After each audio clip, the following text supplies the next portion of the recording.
Hello, everyone, and welcome to the New Music and Artist Show, the show that highlights, spotlights, and just might give independent and small record label artists a breakthrough in the music business. I am the host and creator of this show, T. Brown Rebel, and with me tonight is a very special guest coming from Fargo, North Dakota, Mike Morse.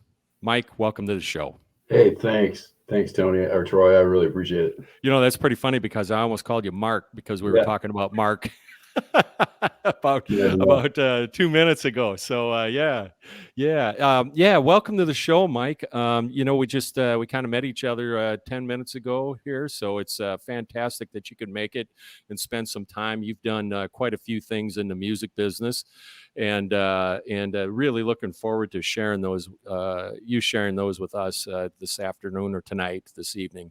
And hey, Mike, you've got a new EP that's out, and let's just start with that. It's Small Towns on Two Lanes, and that means a lot to a lot of people. Why don't you just share something with us? Um, you know, um, I find myself playing in a lot of small towns, and that's where I have the most fun. And there's just something about that not in the city, not in the big towns, like Fargo, where you're not lost in the shuffle and just part of the background noise, and they really appreciate you out there.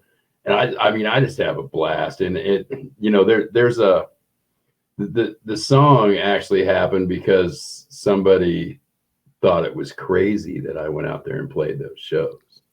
Why would you drive out there? And I'm like, man, you're missing it. It's where people really appreciate music. Yeah, they do. I mean, and there's not a lot going on out there. So when you are there, it's like it's the thing that's happening, and they actually listen. Yeah. It's not about like these bigger towns where they're yelling at the bartender or whatever. They're actually listening to what you're doing, and it's a nice feeling. Yeah, I've been to a couple of small shows up in the UP, and in the town where I grew up, and people are genuinely interested in the music. You get to more the area where I live. There's about 75,000 people, so not huge, but people go out and they're visiting during the music, and you're right. It means a heck of a lot more to people in the small towns on two lanes. Exactly. So yeah, I agree with you. I'm always into the lyrics, and I really like it when people actually listen to the lyrics of the song instead of, oh, that's got a nice beat. I like lyrics. So yep. Well, on your EP, "Rubber Hits the Road" is the first song on the EP. I've been singing that for a couple of days. I always like to listen to the music that we're highlighting on the show, and there's a catch to writing that hook line, right? I mean, every song's got the hook. How do you find that hook? Man, that's a hard one. It's just like we were just talking a minute ago before we went live. We were talking about the book that you're currently reading it, and you said a catchphrase in there that was looking to get lost. Right. And I take those and I stash them away, and they fit a story sooner or later. And it's the same with this song. I was writing about a certain situation or a certain set of situations that happened with a young lady 20 years ago. And it was like, every time we just about get to where everything's going to be good, she just up and hits the road. And it's like rubber hits the road, and that's how that all came about right here on this floor in my studio about, I don't know, 3 years ago. Sure. So, yeah. Sure. Yeah.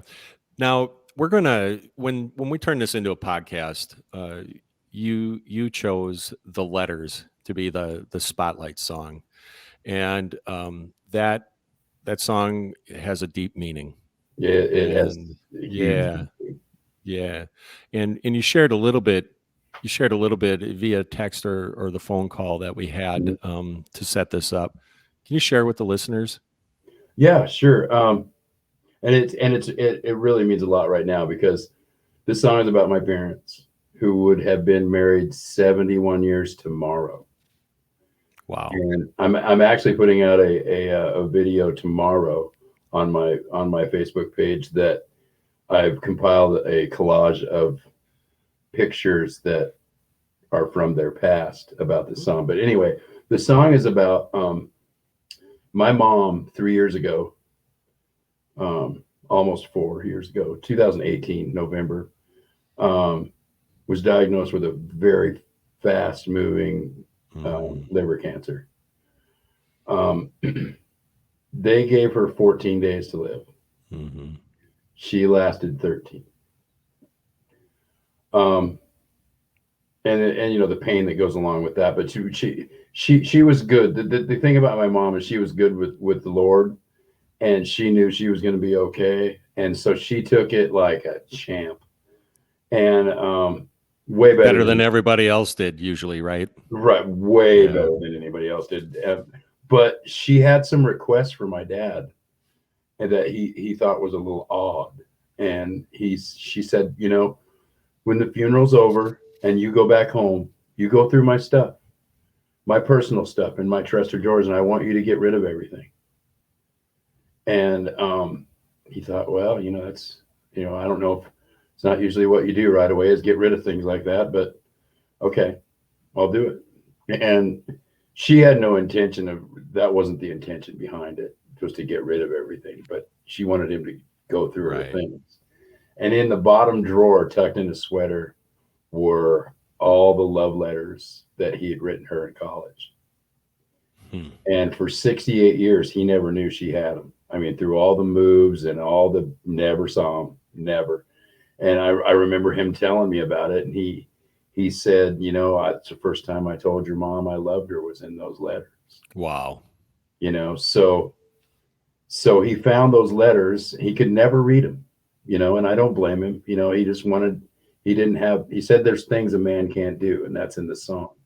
You know, he said, and that's one of them. I just can't do it. It's too raw. And so my dad was dying of congenital heart disease. And over the next year, for the next 9 months, I had to put him in assisted living and sell the house and and such. And he made me make the same promise to him that when he died, I was supposed to go through his stuff, and the real personal stuff I was supposed to get rid of. Hmm. And I didn't even dawn on me, and I did it, and I came across those letters, and I'm holding those letters in my hand all alone in their house, and I'm like, what do I do with these? I can't read them. My dad couldn't read them. I can't read them. You know, I mean, they're not going in the trash, but what do I do with them? And I remember the day that, you know, we went to say goodbye to him. I'm like, they got to go with him. Mm-hmm. They got to be buried with those secrets, whatever they talked about, Mm-hmm. whatever. So when we met, my brother and sister showed up when we went to the church to say goodbye before everybody came for the funeral. I opened his suit jacket and I stuffed him inside his front pocket, and they died with those secrets. And that's what that song's about. Wow. Yeah, it's Wow. I spent many nights on my garage floor in the fetal position Yeah. writing that song. Every word was painful, Yeah. but a good pain. You know, Yeah. that song has helped me get over that, or Right. get through it, not over it, but through it. And Right. you know, so it definitely had to go on the album. So Mm-hmm. yeah, definitely. Wow. That is an unbelievable story. Thanks for sharing it with us. You bet. I never try to pry that, but you know,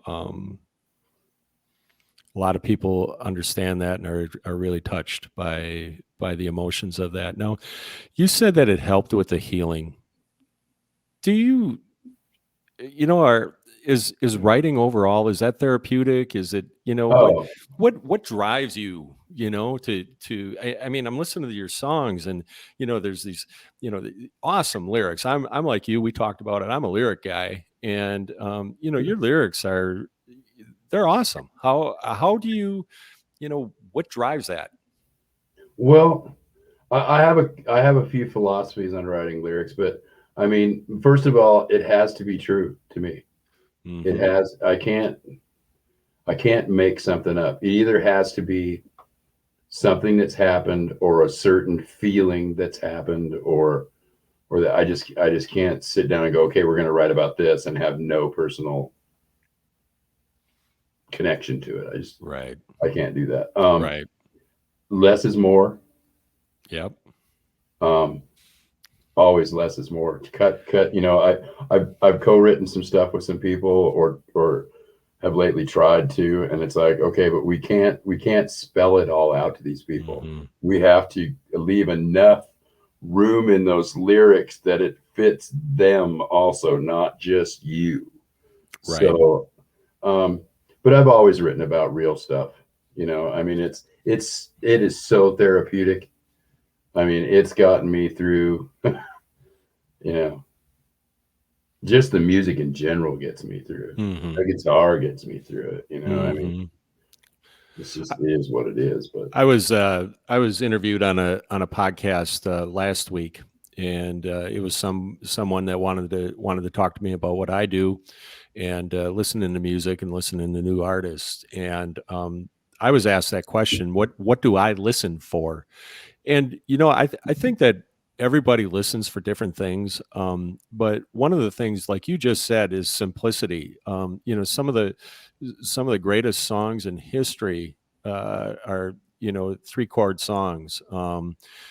Just 1 4 5. And but melody and the lyrics. You just feel it, right? Like we're just saying, you get lost in the melody and those lyrics as they go together, and I always say to new musicians, if they ask me, hey, can you listen to this? Like you just said, can you simplify it a little bit? Sometimes I say dummy it down, but can you simplify this a little bit? So I'm with you on that. yeah, I call it the John Madden rule.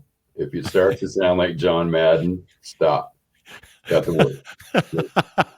Well, Yeah, I tell you what, then this show would really take off because I talk like John Madden all the time. I got things drawn all over here, and I talk like I'm from small town Wisconsin. But yeah, but you know, John, you know, he would be talking about a football play, and the next thing he's talking about the color of their shoelaces. You know, I right. mean, you don't need that in the song. You know, you get the point across. So yeah, Yeah, that's awesome. So, well, Mike, you mentioned to me you've been to Dallas, worked out of Dallas, you've worked out of Nashville, you from Montana, and made your way to Wyoming, and what would you want? What where would you want to start your story? oh boy, um, where would I start my story? Yeah.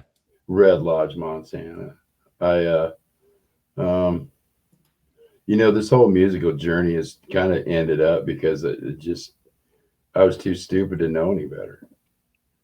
I I I I started playing guitar at such a young age that I knew by the time I was in third grade, this is what I'm doing.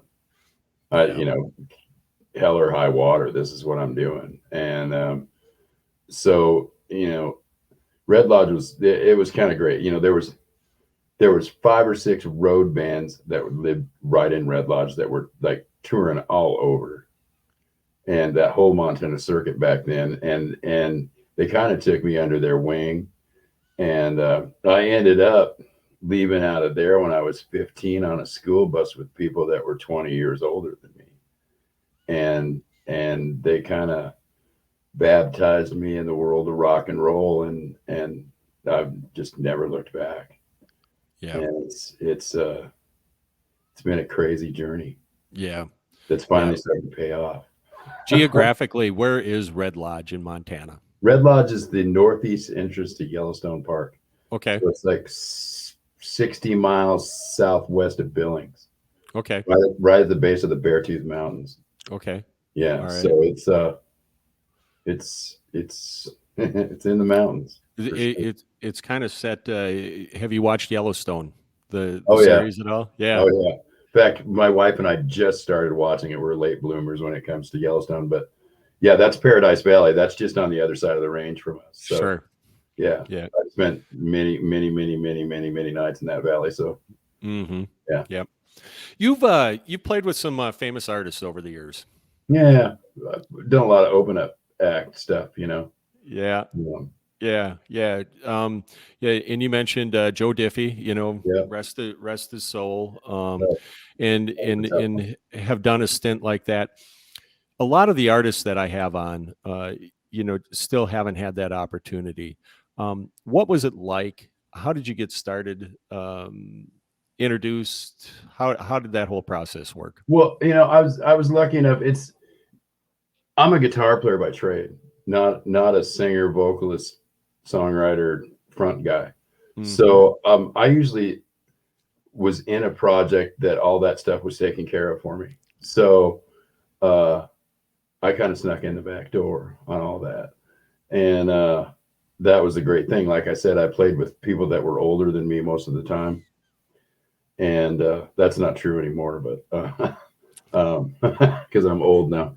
But yeah, I snuck in as the guitar player, and so great experiences doing that. Restless Heart, Black Hawk, and actually doing multiple shows on their tours. Just a blast, just a blast. I mean, it's still no big time stuff, but it was lots of fun. That's for sure. Yeah. The some of the names that we talked about and mutually know, Joe Diffie and Mark Olivares. And Mark told me that he played at the Grand Ole Opry like 190 times or something like that. Oh yeah, yeah. I Yeah. stood in the circle with Mark there. Did you? I did. Yeah, he was actually we were actually recording there when Sammy Kershaw and Lori Morgan were still married, and Mark was playing with Lori, and we actually went to the taping of Nashville Now, where they were playing at, and then Mark took us over to the circle and got to have the hair on the back of my neck stand up. Yeah. Yeah. Was that at the Opry House or at the Ryman? That was at the Opry House. At the Opry House, yeah. Yeah, that was just brand new. Yeah. Just Sure. brand new. Yeah. Yeah. That's I've only had a chance to tour it, to stand in a circle. And one of the things I get to play guitar once in a while. My daughter will invite me up, and I couldn't even carry your case, Mike, listening to you play. But I got to play at a local place here called Malarkey's that basically everybody wants to play. Mm-hmm. And I said I made it in the music industry playing at the local downtown bar Malarkey's that everybody wanted to play. And I think I need to set the bar a little higher. Baby steps are okay. Baby steps are okay. No, and it's a wonderful place to play. You would love playing at this place, because you mentioned to me that you like playing in this, in the small 2-lane venues. What's your favorite gig that you've ever played? My favorite gig that I've ever played. Oh, there's so many. I mean, of course, some of the opening stuff was great. My favorite bar that I've ever played was a place in McCall, Idaho. I can't even remember the name of the bar, but you could go to every bar in that town. It's where they train the firefighters, like nationally, the smoke jumpers that go in for forest fires. Yep. And they gave us a couple of houses out on the lake to live in, and some jet skis, but I remember the bar because it's the only bar in town that you can't get to by boat, and we just happened to be playing there. And this was back in the 80s, and they had made some stuff that at the end of the night they'd put over the windows, and I think the cops would show up at the back door and make a little money, and we would just keep partying. And I'm talking 5 o'clock in the morning, Sure. And it was such a fun time. not a care in the world, you know. And I just remember that bar as being one of my favorite places to ever play. Oh, that's cool. That's cool. Yeah. So what was on the set list that night? Do you remember? Oh my, that was back when I wore spandex and makeup. So it was it was probably a lot of Judas Priest and you know, that stuff. Breaking the Law? Breaking the law. I mean, I'm probably the only guitar player in the world who's actually broke my leg playing "You've Got Another Thing Coming." We got to hear the story. Well, I was in Montrose, Colorado, and I stood up on a monitor thing, and the it wasn't attached to the stage, and it separated from the stage. My leg went down. I fell backwards, and that was it. So that was it. End of the show. Everything. Yeah. Well, yeah. I don't know. Yeah. End of the leg. End of the show. Yeah. Yeah, it was crazy times back then, but yeah. Who influenced you in music? Where? You know, I it's really crazy because I started out kind of on the folky kind of thing, you know, with an acoustic guitar and stuff, and a lot of local people where I grew up influenced me. Those 6 road bands influenced me, but I was a Skinner kid. I mean, I was so into Gary Rosington and and the band that it. I mean, I don't know how many, One More from the Road albums I wore out. I knew every Skinner song there was, and that's just the way it was. So that, and I was into the '80s trip thing for a while, but after I came back, I did a bunch of PAC-AF USO tours type things, Japan, Guam, that type of thing. And when I came back, they pretty much told me that I had to play Frankie Goes to Hollywood to make a living. And it was like, no, I'm not doing that. Yeah. And country was just getting big. So I ended up playing country. And it was, here we go. It was all those Skinner licks anyway. I mean, Travis Tritt, you might as well just put a Skinner, Yeah. It was all Southern rock. So right. Easy transition for me. Right. When country music it hit a little lull, and then I guess in my era, then Randy Travis, and then Garth Brooks. I mean, it exploded. Where was that at that point in your career? So you said it was right there, like 92, 93. Right. I mean, I think Travis Tritt has Help Me Hold On came out in 1989, 90. So it was just starting to take off then, but 92, 93, it was pretty heavily into that, throughout the rest of the 90s. Yeah. So you've got a lot of guitars hanging back there. Yeah, I think there's a hollow body that I can see in the screen. And what's your collection like? I got a few. Yeah. Yeah. Yeah. I got a few. Yeah. I try not to elaborate too much on it because, it's never know who's listening. Yeah, I got you. I got you. I don't want to have to break out any firearms or anything. No, I got you. I've got a good acquaintance that has all of his in a very well kept, inconspicuous place. So right. What's your favorite one? Well, my workhorse is this guy right there, which would be this Telecaster. I'm a Tele guy, and I mean that's a versatile guitar. I really like this hollow body too. My mainstay right now is my Martin HD 35. Wow, that's a cool guitar. Yeah, I play that. Is that what you played on the EP, Small Towns and Two Lanes? Yeah, it's on there. Yeah. Yeah, that's a really cool sounding guitar. Yeah, I like that.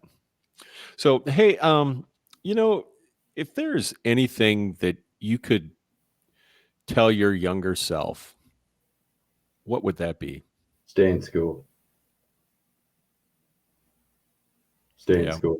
There's things that I've had to, and not because I regret so much not staying in school, Hmm. but I've had to go back and teach myself things that I would, if I would have just at least made it through high school, I wouldn't have had to do. And the world's like a tough place. And if I had any advice for anybody, at least get your high school education. Hmm. I mean, it's come up for me in more than once where it hindered me, and I had to find a way around it, which was fine with me. But that's one thing I would tell anybody coming up today is that the get education is everything. I mean, if I would have stuck with education and actually, you know, applied myself, I think things would have been a little faster for me. Hmm. But I was too hell bent on I got to play in the bar.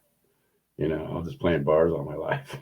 But is what it is. Yeah. Yeah. Mike, I do a just a rapid fire question session, Sure. and it's really meant to be fun. There's going to be a couple of stupid questions on here, and it lasts longer than 30 seconds. I always say it's 30-second rapid fire. You want to play along? Sure. Okay. All right. Yeah. So, all right, here we go. If you had any superpower, what would that be? Wow. Um, bionic hearing. If What was your favorite show when you were a little kid? What, the Little Rascals. Superman or Batman? Superman. If you could visit anywhere in the world, where would it be? Oh, Barbados. Who's your favorite talk show host? I'm not going to be able to cut you. That's a trick question. Actually, those two dudes on Red Eye Radio at night on Talk Radio out of Dallas. But you're a close second. What's your favorite genre of music? Country. What's your favorite song of all time? 7 Turns by the Allman Brothers. Who's your favorite artist? Skinner. What's your favorite color? Blue. What's your favorite season? Winter, spring, summer, or fall? Spring. What's your favorite drink? Coffee. Best movie you've ever seen? Oh gosh. Boy, I'm not much of a movie guy. Whoa, I'm gonna pass on that one. What are your Okay? Well, that takes the next question out. What are your 3 favorite movie characters of all time? So we'll go Mary, right to Shirley, and Mo. What are you doing right after this recording? I'm gonna record some more music. Awesome. That's what I've been doing for the last 48 hours. So Yeah. Lots of coffee too. lots of coffee. Yeah. What kind of coffee do you drink? It's made at Costco. It's our Kirkland breakfast blend. Sure. That's my favorite. The old Keurig. Easy. Yeah. Lots of cream, lots of sweetener, like a candy bar. Yeah. I was walking through and I buy it. I don't go to Starbucks unless it's the only thing that's available. And I just said, do they put crack in their coffee? I mean, the line, I'm going through the airport on Saturday and the line at Starbucks, I said, let's just go down. And we ended up, I think it was called a Shake Shack or something. And they had coffee there too. And, but I do have to admit, I do buy Starbucks ground coffee and drink it. So, Okay. and I like it black and I like it strong. So Well, that's good. That's good. Yeah, I get up at 4:30 in the morning and start heading to the lumber mill and I got to get that brainwave activity going. Well, more power to you, man. If I wake up at 4:30, I walk downstairs and turn the computer on and record some music. Yeah, yeah. Hey, Mike, what's the vision for your career right now? I'd just like to, work on a songwriting deal. Um, Hmm. have it to where, hopefully this EP and the next one or two of them could accomplish some sort of publishing deal, and and just to be able to make a comfortable living, Right. turn around playing small town. Hmm. I'm totally okay with that. I'm not out to be an artist. I'm out to be a songwriter. But yet I love playing, and I love interacting with crowds and just people in general. Yeah. How many gigs do you play a year usually? Um, I don't have an official count. Right. I know I have some dates open, and I have 93 Hmm. dates on the calendar Right. for this year so far. Hmm. So it's probably right around 100, 120, something like that. What's the furthest you have to travel usually? Um, South Dakota into Hmm. Minnesota, Yeah. Yeah. out western North Dakota, you know. Do you use a booking agent? No. Yeah. I mean, there. I'll take that back. There's a booking agent here in town that gets me a few things here and there.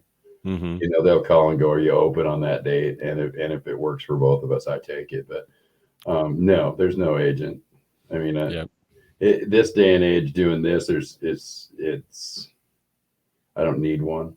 I mean, I Hmm. guess it would be nice to, you know, not to have to deal with it, but I kind of enjoy that part of it too. So, Right. you know, Right. Yeah. and developing those relationships with those bar owners and club owners or brewery owners is very important. You're not just walking in, playing your gig, and leaving, taking the paycheck. These people actually become my friends, Yeah.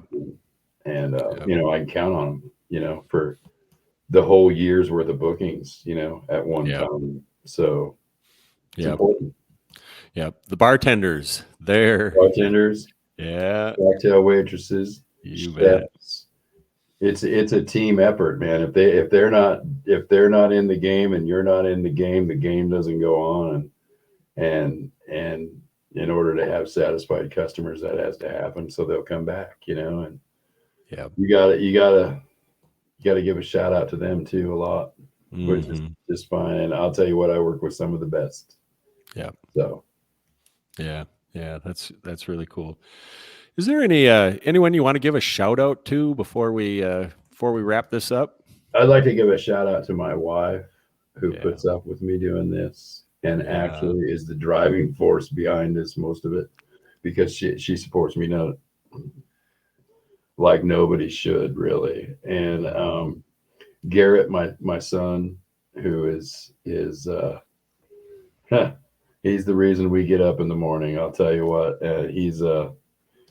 he's my number one fan. So got to give a shout out to him, Mark, for everything he's done. People like you, I've got other friends in the radio business that are helping me right now. A big shout out to them, and everybody I've ever played with, all the people on my Facebook page. Love Yeah. y'all. Yeah. Yeah. Yeah, Yeah. and I thank them because I wouldn't be able to do this without any of them. And it just sometimes it just blows me away. I get up early in the morning and come down here with my cup of candy bar of coffee, and I just think about, well, I don't have to go to work till Thursday, and the reason I don't have to go to work till Thursday is because all these people let me do this for a living, and I am so lucky. I Yeah. mean, that I can sit here and write music for the week, and it's just awesome. It's totally awesome. Hmm. Yep. Yeah. So, Mike, you are at Mike Morse Live on Instagram. I am. It's Mike Morse Live on Facebook. It is. We can find your music on Spotify. Spotify, Where else? iTunes. I think it's on Deezer. It's on YouTube. It's on Amazon Music. You can find it on my website, mikemorselive.com. You can actually order the actual CD. Um, Everywhere you can stream, pretty much, you can find it. It's on iHeartRadio, and all those Awesome. places. So yeah. Cool, Mike. You've been so awesome to talk to. Mike, I got through like a quarter of the questions that I wanted to ask you. Would you come on again sometime? I'd be glad to. That's I'd be great. glad. You Anytime. have you have such a great story, and we scratched the surface. That was all. And Awesome. and there's so much to so much to share with. A part of this show is to also have artists learn from each other, Exactly. and there's so much that I think a lot of artists could learn from you. So I really would appreciate, like I said, I didn't even get through the quarter of the questions that I had here, and would love to do this again sometime. Yeah, you name the time and place, man. We'll do it. Awesome. Really do appreciate that. You So bet. before anything else, before we sign off here. No, just thanks to you. Thanks to everybody else that helps us get our music out there. It sure is my pleasure to come on and do these kind of things with you. And I thank you once again, man. Great. Tell your Great. daughter hi. Yeah. I will do Love her that. stuff. I'll do that, Mike. I appreciate that, and she does too. So anyway, we're going to sign off. So thank you, Mike Morse, for joining us, and we wish you all our best. And really looking forward to the next time you come back. And I always end this with a signature sign off. Enjoy the music, everybody.